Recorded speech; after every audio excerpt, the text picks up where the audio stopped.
the president of Harvard and the president of MIT and Penn, they all had this meeting where they were grilled by which was the Stefanik.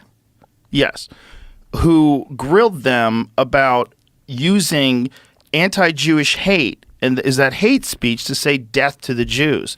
And their answer was essentially, if it's actionable, then it's hate. It was the most bonkers, bizarre mental gymnastics, and also with that one woman from Penn, done in the most condescending way. Oh, yeah. It's like she is so accustomed to being the boss, so accustomed to people like accepting her word and not dealing with the outside world, that she doesn't realize how fucking insane what she's saying is. Yeah.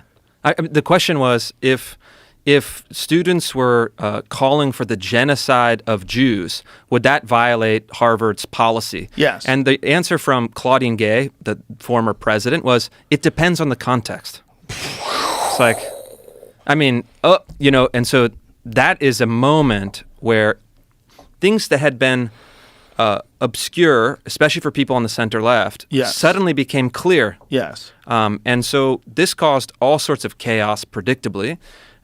You have donors dropping out, you have alumni furious, and then a little birdie sent another reporter and me a document showing that actually Claudine Gay, great scholar of Harvard, had plagiarized dozens of passages in her PhD thesis.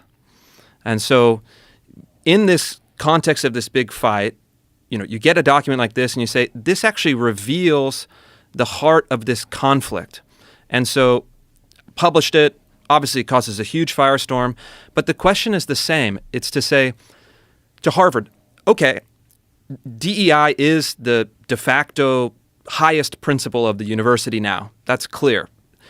But your motto for the last, 300-400 years has been veritas, truth. And we put them in a dilemma where they had to choose one.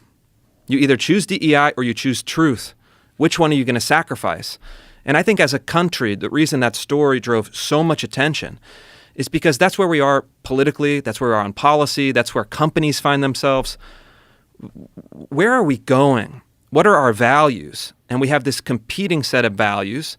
And for me, as someone who, look, I'm unabashed. I'm a political person. I try to drive political change. I think framing the question clearly so that people really understand what's at stake is just the beginning part of the process of getting sanity back. Yeah, and I think people are waking up. Jamie, why don't you shut your mic off, because Carl is snoring up a storm over there. Carl. While you were talking, I was here. Yeah. Jeez, Carl, it's that boring? Yeah. Carl gets bored quick. He's only 4 months old.